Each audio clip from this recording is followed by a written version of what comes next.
ასე შეიძლება 15 წელი დაჭირდეს ბინის შესაძენად და ბინა მინიმუმ 2 მაგიან 3 მაგი თანხა გახდეს.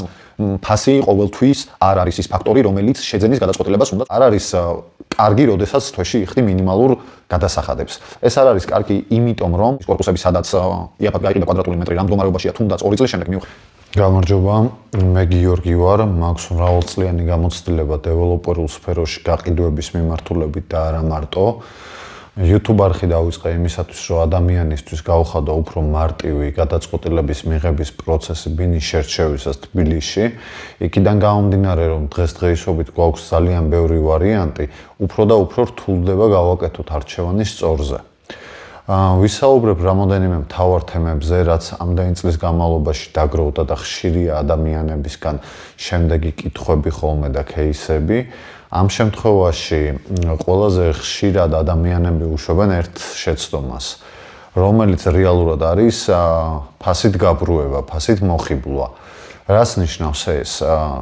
დღის განმავლობაში ალბათ ძალიან ბევრჯერ შევხვდები, მით უმეტეს მაშინ, როდესაც Facebook ალგორითმი ხვდება, რომ შენ ეძებ ბინას, ბინის რეკლამა სადაც დაინახავ თვეში $300-დან, $250-დან. ადამიანი ამ დროს ფიქრობს, რომ კი მე შემიძლია შევიდე თვეში $200-300 პროექტში და ვიხადო ეტაპობრივად. მაგრამ ამ შემთხვევაში ყველაზე დიდ შეცდომას უშვებენ და ვიტყოდი, რომ ზოგჯერ კატასტროფულსაც კი მაშინ, როდესაც $200-300-ით შესვლის შემდგომ მათ გონიათ, რომ ყოველთვიური გადასახადი ექნებათ ეს და როგორც ქირას ისე გადაიხდიან. ამ შემთხვევაში მომხმარებელი ცდება, იმიტომ რომ როდესაც დასრულდება უკვე მშენებლობა და დეველოპერი ეტყვის მას, რომ დროა სრულად ჩაუფაროს დარჩენილი ბინის ღირებულება, მომხმარებელს უწევს გადასვლა ბანკზე. ხშირ შემთხვევაში მისი ყოველთვიური მინიმალური შენატანები ბანკს არ ყოფნის და სესხი შეიძლება დაუუვარდეს და შესაბამისად დაჭირდეს თავისი ახლობლის, ოჯახის წევრის, მეზობლის, ან სულაც მეგობრის ჩარევა იმისთვის, რომ ის გადახდილი თანხებიც არ დაკარგოს. და მეორე რა არის? არ არის კარგი, როდესაც თვეში იხდი მინიმალურ გადასახადებს. ეს არ არის კარგი, იმიტომ რომ რეალურად შენ მაშინ, როდესაც გავს ყველაზე ძვირფასი დრო, შიდა უპროცენტო განმადებას გულისხმობ, ფარავ რაც შეიძლება მეც და მაშინ, როდესაც ბანკი ჩვენ, რა თქმა უნდა, ახლა იმაში ყოველთვის ხვდებით, რომ უფასოდ თავის პულს არავინ არ გვაძლევს, მაგრამ რატომ უნდა გადაიხადო ყველაზე მეტი თანხა მაშინ, როდესაც თანხას უკვე პროცენტიან ფასიან თანხას იხდი და რეალურად შენ უხდი დამატებით სარგებელს ბანკს იმაში, რომ გასესხა გარკვეული თანხის რაოდენობა, როდესაც პირიქით შიდა განმავლობის პერიოდში უნდა გადაიხადო ყველაზე მეტი თანხა და თუ გაქვს დანაზოგი, პირველად შენატანს ყოველთვის გაურბის ყველა. პირველად შენატანს არ უნდა გაიქცე. რეალურად პირველადი შენატანი არის ერთადერთი ბერკეტი, რომელიც შენ გაძლევს შესაძლებლობას, რაც შეიძლება იაფი დაგიჯდეს ბინა, ჯამური ღირებულებიდან გამომდინარე, იმიტომ რომ როდესაც შენ გაქვს კომპანიასთან კავშირი საწყის ეტაპზე, რეალურად უხდი ყველა თეთრს და იხდი ყველა თეთრს ძირში. როდესაც გადადიხარ ბანკზე, რა თქმა უნდა, უკვე ვისაუბრეთ ამაზე, ბანკს უხდით პროცენტს და ეს იწელება წლები. რა თქმა უნდა, მანდაც თქვენი არჩევანია, ირჩევ რეალურად 2-დან 15 წლამდე ვადით, მაგრამ რეალურად ვინც თავიდანვე იმ იმედით შევიდა, რომ თვეში $300 გადაიხდი და ბანკზეც იგივე თანხა უნდა, მერე რომ $300 ექვივალენტი ლარში გადაიხადოს. ასე შეიძლება 15 წელი დაჭირდეს ბინის შესაძენად და ბინა მინიმუმ 2 მაგიან 3 მაგი თანხა გახდეს. ამიტომ ამას უნდა მივაქციოთ ყველაზე დიდი ყურადღება. შემდეგი თემა, რასაც მინდა შევეხო, ძალიან დიდი მოთხოვნა არის იაფ ბინებზე. იაფი არ ნიშნავს ყოველთვის კარგს.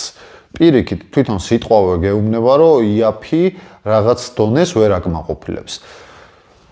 დღეს მე კონკრეტულად არ მინდა ვილაპარაკო კომპანიებზე და მივანიშნო სპეციალურად ის კორპუსები, სადაც იაფად გაიყიდა კვადრატული მეტრი, რამ მდგომარეობაშია თუნდაც 2 წლის შემდეგ, მიუხედავად იმისა, რომ 2 წელი საერთოდ არაფერი არ არის და 2 წელი შეიძლება корпуს საერთოდ დაჯრომაც კი დაჭირდეს, მაგრამ რეალურად 15, 20 და 30 წელი უნდა იცხოვრო ადამიანმა და ჩემი თხოვნა იქნება ნუ დაზოგავთ იმაში, რომ 150-100 დოლარით ნაკლები გადაიხადოთ კვადრატულ მეტრში და ხარისხი არ იყოს ის, რაც შენთვის, შენი ოჯახისთვის, შენი შვილებისთვის, დედისთვის, მამისთვის თუ ძმისთვის არ აქვს დიდი მნიშვნელობა, იქნება უსაფრთხო გარემო.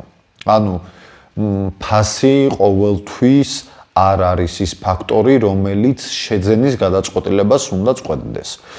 მაშინ რა თქმა უნდა გაჩნდება კითხვა, რა არის ის ფაქტორი, რომელიც რეალურად გადაწყვეტილების მიღების პროცესში თამაშობს ყველაზე დიდ როლს. ასეთი ფაქტორები არის ურბანული განვითარება, ლოკაცია. ასეთი ფაქტორი არის მშენებლობის ხარისხი, რაზეც უკვე ვისაუბრეთ, გამოცდილი დეველოპერი, გადახდის სწორი პირობა და არა მინიმალური შენატანებით გადახდა მხოლოდ და მხოლოდ. ლოკაციაზეც მინდა რომ რამოდენიმე სიტყვა ვთქვა. დღეს გვაქვს თბილისში ესეთი მდგომარეობა ჩემი დაკვირვებით. ისეთ უბნებში, რომელიც ყველაზე მოთხოვნადია და პოპულარულია და რა თქმა უნდა ეს მშენებელმაც და იმ ინვესტორმაც იცის, რომელიც ფულს დებს ამ მშენებლობაში, ფასის ზედა ჭერზე ვართ მისულები. ანუ მაგალითად ცენტრალურ საბურთალოზე დღეს კვადრატული მეტრი დაახლოებით 2500-დან 3000 დოლარამდე არის. და ეს თანხა არ არის ის შეიძლება რაც რეალურად ღირს, თუმცა მოთხოვნა დიდია და ამ უბანს რომც იყიდო ამ ფასში, ანუ ცენტრალურ ქუჩებს გულისხმობ, ხო? მეტი გასახანი აღარ აქვს. რეალურად შენ იხდი მხოლოდ და მხოლოდ თანხას იმაში, რომ ეს არის შენი მოთხოვნა, იცხოვრო კონკრეტულად ზუსტად იმ ადგილზე.